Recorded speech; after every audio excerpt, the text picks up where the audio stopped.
자, 세미나 11회 강의 2부 강의를 시작하겠습니다. 자, 먼저 다룰 주요 개념은요. 존재와 존재 허울이라는 개념인데 의태 개념이죠. 의태 개념에 관련된 이야기인데 의태 관련된 이 이야기를 락강이 하고 있는 이유는 동물들의 세계에서 그 의태라는 반응이 존재하는 것이 사실인데 그 의태라는 반응이 인간의 욕망과 관련해서도 유사한 방식으로 일어날 수 있다라는 이야기를 하고 있어요.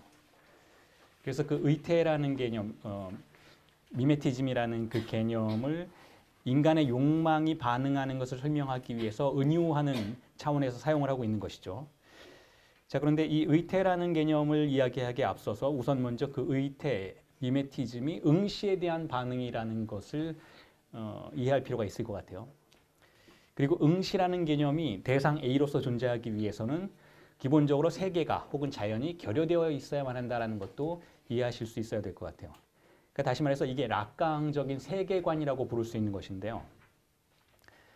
혹은 프로이트 락강이 주장하는 세계관이라는 것인데 세계는 완전한 장소도 아니고 완전해질 수 있는 장소도 아니고 충만한 장소도 아니라는 거예요. 항상 본질적인 결여를 가지고 있다는 것이죠.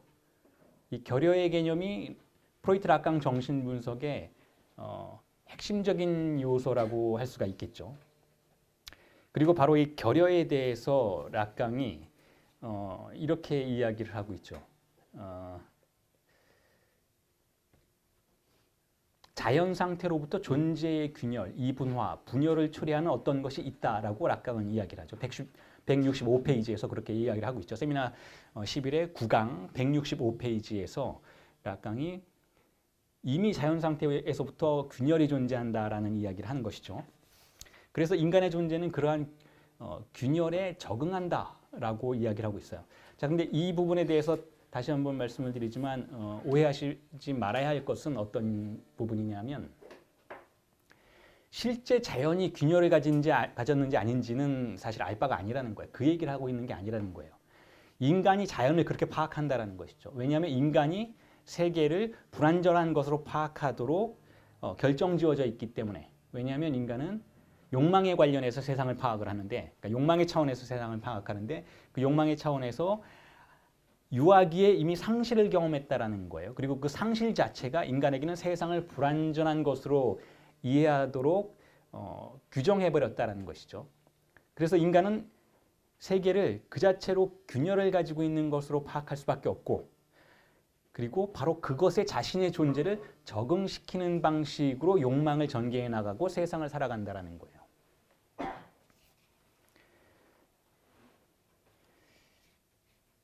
그래서 그렇게 균열을 가진 세계, 그것이 바로 실제 그 자체인 것이죠.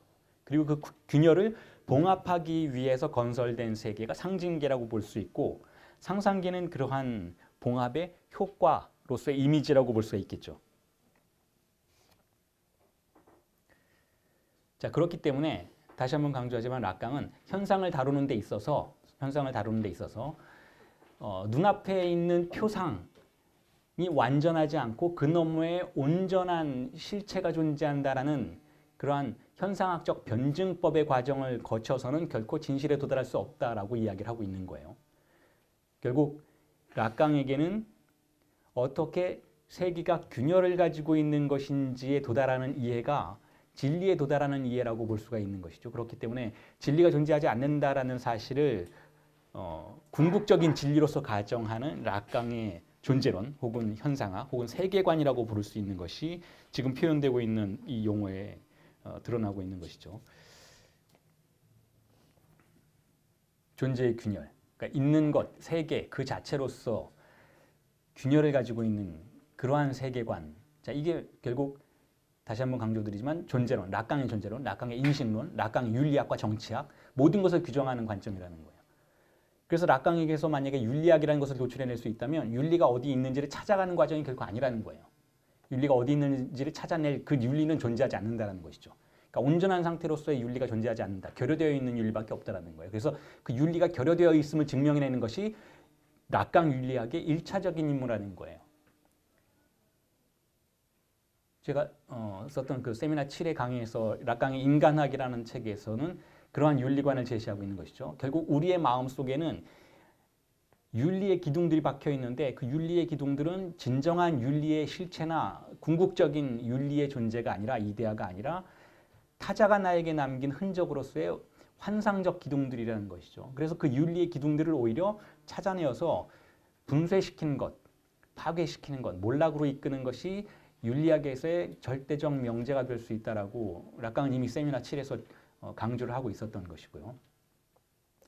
자, 그와 관련해서 이제 의태에 대한 본격적인 질문들을 던져볼 텐데, 자, 165에서 166페이지에 락강은 이렇게 이야기를 하고 있어요. 인용을 하자면 이렇게 말하고 있죠. 이러한 사실은 궁극적으로 의태라는 큰 제목 아래 다양하게 변주되는 일련의 현상들을 통해 관찰될 수 있습니다. 라고 이야기를 하죠.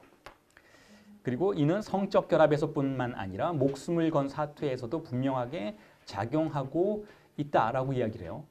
자, 이런 이야기는 뭐냐면 지금 동물들의, 짐승들의 의태 활동들을 암시하고 있는 것인데 짐승들이 의태를 적극적으로 보여주는 자신의 신체 이미지를 변화시킴으로 해서 타자에게 자신의 이미지를 전달하는 그러한 적극적인 활동들은 대체로 전투 상황이나 혹은 상대를 유혹하는 번식을 위한 성적인 상황, 성적 결합의 상황 속에서 등장한다라는 거예요. 지금 그 부분에 대한 의태를 주목하고 있어요, 락강은.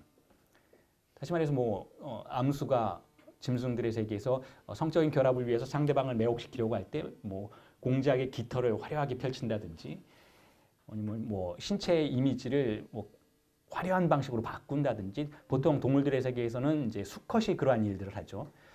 그리고 상대방과 함께 어떤 일종의 춤과 같은 것을 춘다든지 자, 그런 것들을 지금 지적하고 있는 거예요. 그런 상태에서 등장하는 것 역시 의태라고 부를 수가 있다면 자, 그것에 주목해 보자라는 것인데 또 그런 것뿐만 아니라 그러한 이미지의 어떤 화려한 변신과 아주 극단적인 변화가 출현하는 것은 동물들의 세계에서 전투적인 상황에서도 그렇다는 거예요. 즉 싸움을 할 때 인상을 찌푸리고 몸을 부풀리는 행동을 하면서 일종의 가면, 분신, 껍데기, 등딱지처럼 몸뚱이를 감싸기 위해 떨어져 나온 피부 등을 스스로 만들어내거나 상대방에게서 발견하게 됩니다. 지금 락강은 그런 얘기를 하고 있는 거죠. 그러면서 이런 얘기를 해요. 존재가 삶과 죽음의 효과 속에 개입할 수 있는 것은 이처럼 자기 자신으로부터 떨어져 나온 형태들을 통해서이다. 라고 락강은 이야기하고 있어요. 자, 의태는 의태인데 의태라는 것은 모두가 아시는 것처럼 이미지를 변화시키는 거예요. 자신의 신체 이미지를 변화시키는 거예요.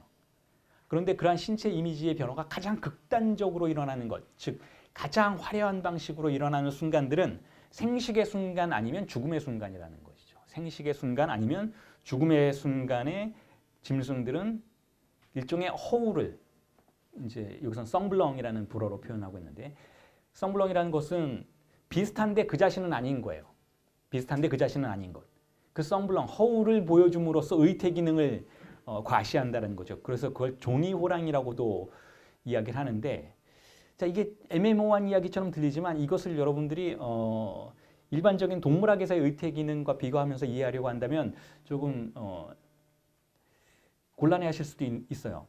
그러니까 동물들의 의태 기능이라기보다는 지금 욕망에 관련된 부분에 초점을 맞추어서 은유하는 것으로 이해를 해야 되는데 자, 이렇게 한번 분류를 시켜볼게요. 자, 의태라는 건 본질적으로 우리 이전의 수업에서도 이야기해 왔었지만 응시에 대해서 반응하는 거예요. 응시에 대해서. 누가 나를 보고 있다라는 응시에 대해서 반응한다는 것이죠.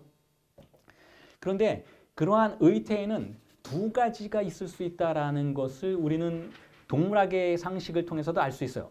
다시 말해서 의태라는 건 일종의 보호 기능을 하는 것이기도 하죠.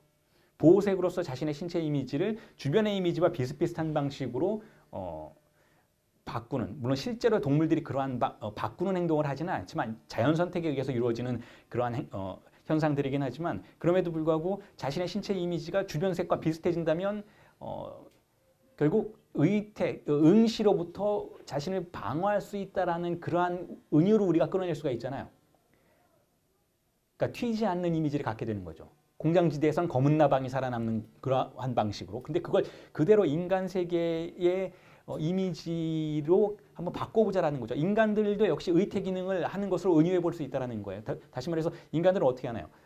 남들과 비슷비슷한 방식으로 삶을 구성하고 남들처럼 머리를 빗고 남들처럼 옷을 입고 남들처럼 화장을 하고 그러한 방식으로 무언가가 마치 나를 응시하면서 감시하는 듯 나는 나 자신의 이미지를 만들어내는 것이 잡다한 일상적인 차원에서의 자기 방어적 의태라고 볼 수가 있다는 거예요. 우리가 다 그렇게 살아가는 것이죠. 우리의 인생은 그렇게 살아가는 거예요. 남들처럼 살아가기 위해서 우리 자신의 이미지를 바꾸는 거예요. 물론 굉장히 뭐 이상하게 하는 사람들도 있잖아요. 뭐 예를 들면 저처럼 머리를 깎는 사람이라든지 이상한 것처럼 보이기도 하지만 이것도 어떤 스타일이라는 것이죠. 우리 와이프가 4년간 주장했던 그런 스타일인 거예요. 저에게 강요했던 스타일이고 결국은 제가 항복을 하고 받아들인 스타일인데 그럼에도 불구하고 와이프가 저를 설득할 때 이렇게 얘기했던 거예요.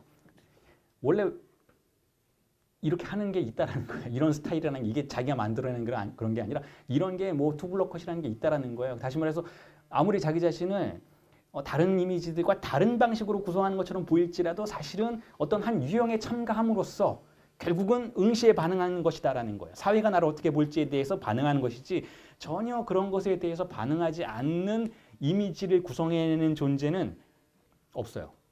혹은 있다 해도 정신병적 주체 수준인 것이죠. 조금 뒤에 정신병적 주체는 어떻게 자기 자신의 이미지를 구성하는가에 대해서도 이야기를 할 테지만 어쨌든 1차적으로는 우리는 그러한 방식으로 의태 기능을 해요. 공장지대에 사는 검은 나방처럼 자신의 신체를 검게 물들이는 방식으로 응시에 적응한다는 것이죠. 이건 역시 응시에 적응하는 것이죠. 자, 그런데 지금 말하는 이 부분에서의 의태는 그것과는 좀 달라요. 오히려 자신을 과시해요. 오히려 자기 자신을 돋보이게 만들고 튀게 만들고 수컷과 암컷의 이 과시적인 이 빠라드라고 부르는 이 행위를 통해서 상대방을 위협하거나 상대방에게 강한 인상을 줌으로써 자기 자신이 더 튀게 만드는 이러한 방식의 의태 기능을 보이는데 이러한 의태 기능의 순간은 일반적인 순간은 아니고 생식과 죽음의 순간, 즉 번식을 위해서 상대방을 유혹해야만 하는 순간이거나 또는 상대방을 겁주어서 생명을 지켜야만 하는 그 생사의 기로에 놓인 그러한 순간들 속에서 짐승들이 자신의 신체 이미지를 변화시키는 그러한 방식의 의태를 지금 설명하고 있는 것인데 그렇다면 이곳에서의 의태는 결국 역시 응시에 반응하는 것이라고 볼 수는 있지만 여기서 발휘되고 있는 응시는 보다 초과적인 욕망에 반응하는 응시라고 볼 수가 있어요. 즉 다시 말해서 우리가 일반적으로 욕망을 가면서 살아가고 있을 때 쾌락 원칙과 현실 원칙이라는 자기 안정성의 항상성의 원칙을 통해서 자신을 보호하려는 그러한 경향을 보이는 욕망의 흐름들이 있잖아요. 그리고 그러한 경향 속에서 등장하는 의태들이 존재한다는 것이고 그것을 제가 조금 전에 여러분들이 말씀드린 공장지대에 사는 검은 나방처럼 자신을 튀지 않도록 즉 모두가 용인하는 그러한 이미지를 취하는 방식으로 자기 자신의 이미지를 구성하는 의태도 있지만 욕망이 초과하는 순간도 있고 욕망이 초과되는 것이 요청되는 순간들도 있다는 거예요. 그런데 그러한 순간들을 생식과 전투의 순간이라고 가정해 볼 수 있다는 것이죠. 초과하는 욕망의 순간들도 존재한다는 것이고 그 순간 주체는 짐승은 혹은 인간적인 주체는 위험할지라도 자신의 이미지를 조금 다른 방식으로 변화시켜서 응시에 반응한다는 것이죠. 그렇게 함으로써 자신의 존재가 잠시 도드라지면서 자신의 생식을 완성할 수 있도록 다른 자보다 먼저 생식에 도달해야 되니까 혹은 다른 자보다 삶을 더 이끌어가기 위해서는 죽지 말아야 하니까 상대방을 더욱더 겁줄 수 있어야 하니까 자, 이 모든 신체 이미지의 변화를 모두 의태에 포함시킬 수 있다는 거예요. 왜냐하면 그 의태 기능에는 그 다양한 의태 기능 속에는 하나의 공통점이 발견되고 있기 때문이라는 것이죠. 어떤 공통점이냐면 응시에 반응하는 공통점이라는 거예요. 눈앞에 있는 타자의 응시가 아니라 그 너머에 존재하는 제3의 응시에 반응하는 그러한 특성을 보인다는 것이죠. 다시 한번 설명을 드리지만 지금 여기서 말해지는 그 생식을 위해서 자기 몸을 한껏 구애 행위를 하면서 아름답게 과시하는 그러한 이미지의 형성과 같은 것에서는 상대방에게 자신의 이미지를 보이고 있는 게 아니라는 거예요. 그 너머에 존재하는 응시에게 자신의 이미지를 보인다는 것이죠. 이게 이해가 안 되신다면 여러분 소개팅 나가기 전에 거울을 보면서 누구에게 자신을 보이면서 자신을 치장하고 있는지를 한번 떠올려 보시면 돼요. 소개팅 혹은 데이트를 초기에는 그렇게 하잖아요. 데이트를 할 때 한껏 멋을 부리고 한껏 아름답게 화장을 하고 나가는데 과연 그렇게 화장을 하면서 상대방 남자를 혹은 멋을 부리면서 상대방 여자의 시선에 만족시키기 위해서 자신의 이미지를 가꾸고 있는가를 질문해 볼 수 있어야 된다는 것이죠. 그렇지 않다는 거예요. 상대방이 여자나 상대방이 남자가 아니라 상대방의 여자가 속한 공동체의 응시, 상대방의 남자가 속한 공동체의 응시에 자신의 이미지를 맞추는 방식으로 멋을 부린다라는 거예요. 결국 상대방의 시선에 자신의 이미지를 맞춘다라는 것은 무슨 뜻인가? 상대방이 무엇을 좋아하는지를 알게 되고 그것에 예를 들어서 어떤 여성이 상대방이 머리 길고 아름다운 어떤 그런 청초한 여성을 좋아해요. 애교도 많은 여성을 좋아한다고 칩시다. 그럼 뭐 애교살을 강조하는 화장도 하고 할 거예요? 아니에요. 근데 상대방이 그 남자가 애교스러운 여성을 좋아하게 된 배우의 스토리는 어떻게 될까요? 그런 공동체에 살고 있었기 때문에 그게 좋다라는 것을 습득하고 자신의 성적인 취향들을 결정당한 거예요. 그 남자 역시. 스스로가 태어날 때부터 나는 애교 많은 여자가 좋아라고 결정하고 태어나지는 않는다라는 거예요. 그런 사회 속에서 살아가니까 애교라는 단어가 있고 애교라는 이미지를 통해서 자신을 드러내는 여성을 좋아하게 됐을 수밖에 없다라는 것이죠. 왜냐하면 서구에는 애교라는 단어도 없고 애교를 부리지도 않아요, 여성들이. 그러한 방식으로 살지 않아요, 여성들이. 자신을 낮추는 방식으로 남자 앞에서 그렇게 이미지를 구성하지 않는다라는 거예요. 그러니까 지금 한국 사회에서 만약에 거울을 보면서 자신의 애교살이나 뭐 이런 것들, 제스처나 아름다운 화장들을 애교스럽게 맞추고 있는 여성의 이미지가 있다면 그 여성은 결국 그 남자에게 자신의 이미지를 보여주는 게 아니라 한국 사회를 지배하고 있는 응시에게 자신의 이미지를 드러내는 방식으로 자신의 의태 기능을 실현시키고 있다라고 볼 수가 있다라는 그런 의미에서 모든 존재는 자신의 이미지를 눈앞에 있는 타자의 시선에 노출시키는 것이 아니라 그 너머에 존재하는 응시에 반응하는 의태적인 기능 속에 있다라고 볼 수 있어야 한다라는 거예요. 그 이야기를 하고 있는 거예요, 지금. 그런데 그러한 의태의 기능에는 저의 해석이지만 두 가지 기능이 이미지가 존재할 수 있다라는 것을 말씀드렸던 것이고요. 첫 번째는 자기 방어적인 일상적 의태 기능이고 그리고 두 번째는 죽음의 순간이라든지 구애의 순간 과시적으로 등장하는 아주 특별한 의태 기능이라는 것이죠. 어쨌든 그 두 가지의 의태 기능 둘 다 하나같이 타자의 응시, 눈앞에 존재하는 타자가 아니라 대타자의 응시에 자신을 노출시키는 그러한 기능 속에 있다라고 말할 수가 있다라는 거예요. 그게 바로 존재의 균열에, 세계의 균열에 자기 자신의 존재를 적응시키는 방식이라는 거예요. 자, 이 말을 조금 전에 제가 말씀드렸죠. 세계의 균열에 자신의 존재를 적응시킨다. 이게 우리의 주체가 살아가는 방식이다라는데 자, 일단 두 번째 문장을 이해할 것 같아요. 두 번째 문장은 자신을 적응시킨다. 자신의 의태 기능을 통해서 자신의 이미지를 이리저리 변화시켜서 적응하는 건 맞는 말이니까 주체가 적응한다, 세계에 적응한다라는 것은 이해하겠는데 근데 왜 세계의 균열이라고 표현을 할까요? 왜 균열이라고 응시라고 표현하지 않고 균열이라고 표현할까요? 제가 이미 일부의 강의에서 여러분들에게 수차례 말씀을 드렸으니까 이제 이해하실 거예요.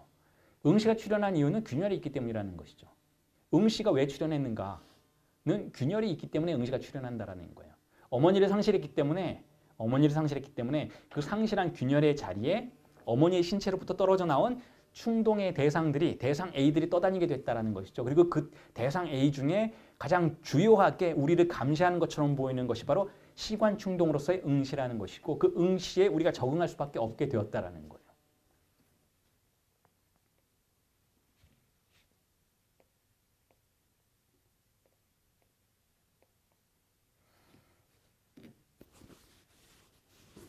자, 그리고 다음 인용물을 제가 읽어보면요. 그래서 따라서 미혹은 여기서 어떤 본질적인 기능을 수행합니다. 미혹이라는 단어가 지금 나오고 있어요. 레흐라는 불어인데요. 미혹하다. 그러니까 혹하게 만들어서 그걸 보는 자를 사로잡는다라는 것인데요. 미혹은 여기서 어떤 본질적인 기능을 수행합니다라고 이야기를 하죠. 우리가 암수를 결합시키는 이성에 대한 이끌림이라고 상상할 수 있는 것에서 변장과 같은 것이 두드러지게 나타난다면 임상 경험 자체의 수준에서 우리의 주목을 끄는 것도 이와 똑같은 것입니다. 수컷과 암컷의 가장 강렬하고 격렬한 만남은 의심의 여지 없이 가면의 매개로 이루어집니다. 자, 이게 지금까지 제가 여러분들에게 말씀드렸던 이야기의 어떤 정의와 같아요. 정리. 자, 결국 인간은 가면을 쓰고 살아간다는 거예요. 가면을. 그러니까 수컷과 암컷의 가장 격렬한 만남. 이거 사실 지금 계속해서 짐승들의 세계를 가정하는 것이긴 하지만 자, 이 의태가 일어나는 것은 결국 가면을 쓴다라는 거예요. 가면을. 그 가면을 쓰는 그러한 방식으로 우리는 욕망을 전개시키고 성적인 관계, 그것이 실질적인 관계이건 아니면 일종의 뭐 썸을 탄다는 방식으로 상대방과 아주 추상적인 게임을 벌이는 것이건, 일단은 가면을 매개로 그 모든 것이 이루어진다면 그 가면은 누구를 위해서 만들어진 가면이냐면 상대방을 위해서 만들어진 가면이 아니라 그 뒤에 응시를 위해서 만들어진 가면이라고 볼 수가 있다는 거예요. 아까 말씀드렸잖아요. 그거 생각하시면 될 것 같아요. 예를 들어서 여성이 애교를 부리는 얼굴을 하고 있다면 그건 가면인 거예요. 누구를 위한 가면이냐면 눈앞에 있는 존재를 위한 가면이 아니라 그걸 좋아하는 사회 공동체 응시를 위한 가면이라는 것이죠.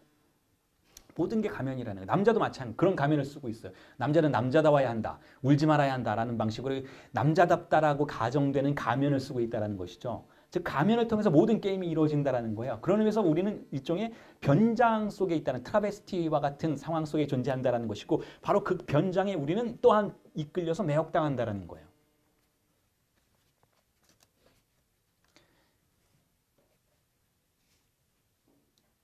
제가 조금 전에 말씀드렸잖아요. 정신병의 차원에서는 이런 응시에 대한 반응이 보다 사회적인 맥락을 떠나서 이루어지는 경우가 있다라고 할 수가 있겠는데, 지금 이제 계속 동물들의 은유를 통해서 이야기를 하고는 있지만 그럼에도 불구하고 이 안에는 어떤 코드들이 있어요. 물론 뭐 제가 조금 전에 말씀드린 한국 여자만 애교라는 그러한 것을 안다. 강요당한 애교인 것이죠. 결국은 애교라는 것을 강요당하잖아요. 그렇잖아요. 남친이 애교를 보여달라고 그러면 그런 말 한번 해주세요. 그게 얼마나 정치적으로 올바르지 못한 요구인지를 가르쳐주라는 것이죠. 자, 그런데 그렇다고 해서 제가 뭐 외국에 가면은 뭐 거의 그런 일이 없는가 라고 할 수 있다면 또 그렇지도 않다라는 거. 여성성을 강요받는 거예요. 어쨌든 서구에서 우리가 뭐 여성의 인권이 많이 신장된 곳이라고 한다 해도 그럼에도 불구하고 여성성을 강요받고 여성성의 그러한 이미지를 변장을 하도록 강제받는 것이 문명의 현실이라는 거예요. 지배자의 응시는 결국 남성의 응시인데 그 남성의 응시에 반응하도록 함으로써 자신은 여성적인 이미지로 가꾸도록, 즉 변장하도록 강제받는 것이 일반적인 문명의 경향이라면 결국 우리가 변장하는 모든 것을 일반적으로 코드화되어 있다고 볼 수가 있어요. 어떻게 코드화되어 있냐면 결국은 아버지의 이름에 의해서, 상징계에 의해서, 즉 스크린의 기능에 의해서 코드화되어 있다고 볼 수가 있다는 거예요. 그래서 우리는 그 코드화된 방식으로 변장을 하도록 강제된다는 거예요. 응시에 대해서 그런 코드화를 다 가지고 있다는 것이죠. 그러니까 한국에서 뭐 여성이 외국에 간다 해도 그렇게 이상하게까지 보이지는 않는 거예요. 이상하게까지 보이지는 않는. 한국에서의 여성이 물론 그런 여성이 많지는 않지만 어쨌든 뭐 애교로 완전 무장한 여성이 있다고 해도 외국에 가서 괴물 취급받지는 않는 거예요. 그것이 한국이라는 사회에서 여성성이 표현되는 한 방법이구나라는 것을 이해하고 심지어 그걸 좋아하는 외국 남자까지 생겨날 수가 있다는 거예요. 자, 그런데 그 모든 것의 배후에는 코드가 존재한다는 것이죠. 즉 우리가 가면을 쓰고 변장하는 것은 아무렇게나 하는 건 아니라는 거예요, 사실은. 자, 그런데 제가 정신병에 대한 이야기를 지금 말씀드리려고 하는 이유는 정신병에서는 그런 코드화가 없어져요. 정신병자들도 응시에 반응하는데 굉장히 노골적인 방식으로 반응을 하는데 코드화가 없기 때문에 그들이 반응하는 방식을 이해하기가 굉장히 힘들어요. 예를 들면 이런 것이죠. 전형적인 예가 바로 남자 정신병자가 여자의 옷을 입는 거예요. 그런 정신병자가 굉장히 많고, 그리고 프로이트의 그 늑대 인간이라는 텍스트에서 소개된 그 슈레버 판사의 사례에서도 슈레버 판사라고 정신병자에 대한 텍스트에 대한 연구가 프로이트에 의해서 진행이 됐었는데 그 슈레버 판사도 나중에는 여성의 옷을 입기 시작해요. 그리고 실제로 정신병자들 관찰하면 그런 유형의 정신병을 보여주는 사람들이 있는데, 여성의 옷을 입는 것은 뭐냐면 응시에 반응하기 위해서 자신의 이미지를 변장시키는 것이죠. 응시에 더 적극적으로 반응하기 위해서. 그리고 그 응시가 남성적인 응시로 느껴졌을 때, 즉 지배자로서의 남성일 때에는 자기가 남자이건 여자인 건 상관없이 여성적인 이미지를 만들어냄으로써 그 응시에 반응하려고 한다는 거예요. 그게 정신병자들이 변장하는 방식인 것이죠. 근데 상징계 안에서 살고 있는 신경증자들은 그러한 방식으로 반응하지는 않아요, 일반적으로.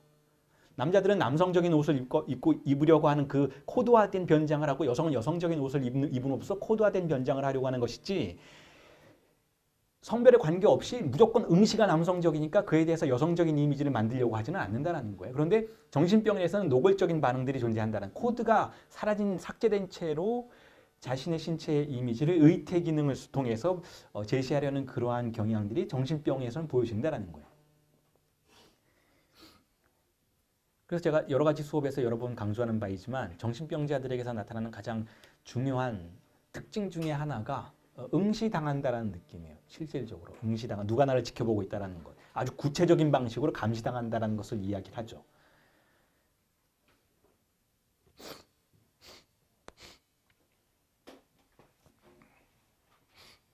자, 그래서 지금까지의 이야기, 응시와 의태의 기능, 응시하는 쪽이 있고 응시를 당함으로써 자신의 이미지를 구성해내는 쪽이 있다면 이 응시와 의태의 기능은 중간에 매개체를 갖고 있다라고 다시 한번 강조를 해야만 할 것 같아요. 그냥 응시가 나에게 전달되었을 때에는 정신병의 영역에서 느껴지는 현상들이 발견이 됐지만 일반적으로 신경증의 영역에서는 응시하는 쪽과 응시당하는, 의태하는, 의태로서 반응하는 쪽이 양쪽인 극으로 존재하기 위해서는 중간에 스크린이 존재해야 된다는 것이죠. 이 스크린을 코드라고 부를 수도 있다는 거예요. 시스템이 존재한다는 것이고 그것에 필터링 되는 과정을 통해서 나는 응시의 의미를 이해하는 그러한 영역으로 들어간다는 것이죠. 그냥 응시가 나에게 출현을 하면 공포이고 그것에 대해서 적대적인 감정을 느낄 수밖에 없기 때문에 인간은 견딜 수가 없어요. 그래서 그 필터링을 가지고 있어야만 하는데 그 필터링은 보통 그 응시를 신의 응시로 번역을 하거나 혹은 뭐 부모님의 응시로 번역을 하거나 그러한 방식으로 그것을 번역한다는 것이죠. 그리고 흥미롭게도 공포 영화 쪽에 들어가면 그 응시를 어떻게 필터링을 하냐면 그렇죠. 악마의 응시로 필터링을 하죠. 공포 영화 속에서 등장하는 응시는 물론 이제 예전에 조금 뭐랄까요, 좀 훈훈하게 끝나는 그런 공포 영화들은 그런 응시가 이제 선한 신의 응시로 바뀌면서 나중에 정리가 되는 그러한 경향들이 있긴 했었지만 일반적으로 우리가 공포를 느끼도록 만드는 그 공포 영화들, 특히 일본 공포 영화들을 보면은 응시는 다 악마의 응시인 거예요. 그리고 그 응시의 사방에 노출된 주체들이 등장을 하죠. 그렇게 해서 공포를 동일시를 통해서 관객들이 함께 느낄 수 있도록 만들어요. 그래서 공포 영화 보고 난 다음에 자꾸 뒤돌아보게 되잖아요. 그게 응시를 강조하는 시스템이 공포 영화에서는 철저하게 악의 기능을 통해서 필터링 되도록 만들었기 때문에 그런 현상들이 일어난다는 거예요. 그런데 만약에 실제 현실에서 우리에게 그런 필터링이 강제된다면 우리는 견딜 수가 없다는 것이죠. 공포스러워서. 그래서 보통은 그러한 응시가 선한 신의 눈으로 필터링이 된 채로 우리에게 매게 되도록 그러한 방어적인 경향들이 일어날 수밖에 없다는 거예요. 일반적인 현실 속에서는.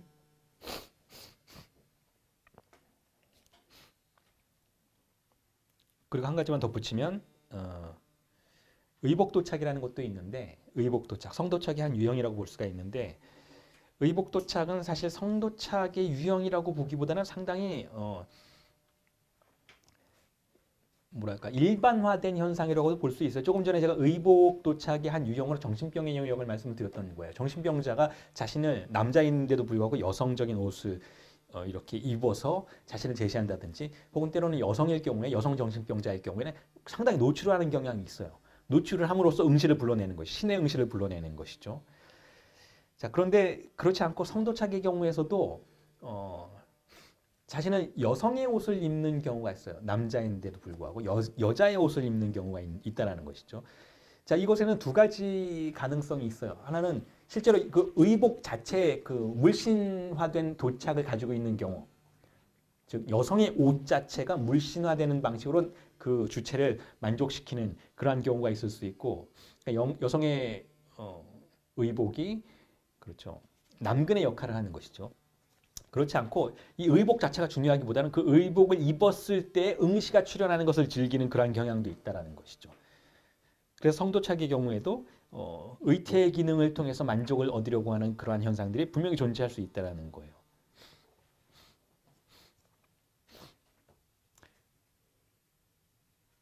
그리고 일반적으로 다시 한번 강조드리지만 신경증의 경우에서는 각각의 성별에 맞는 의복 도착이 일어나죠.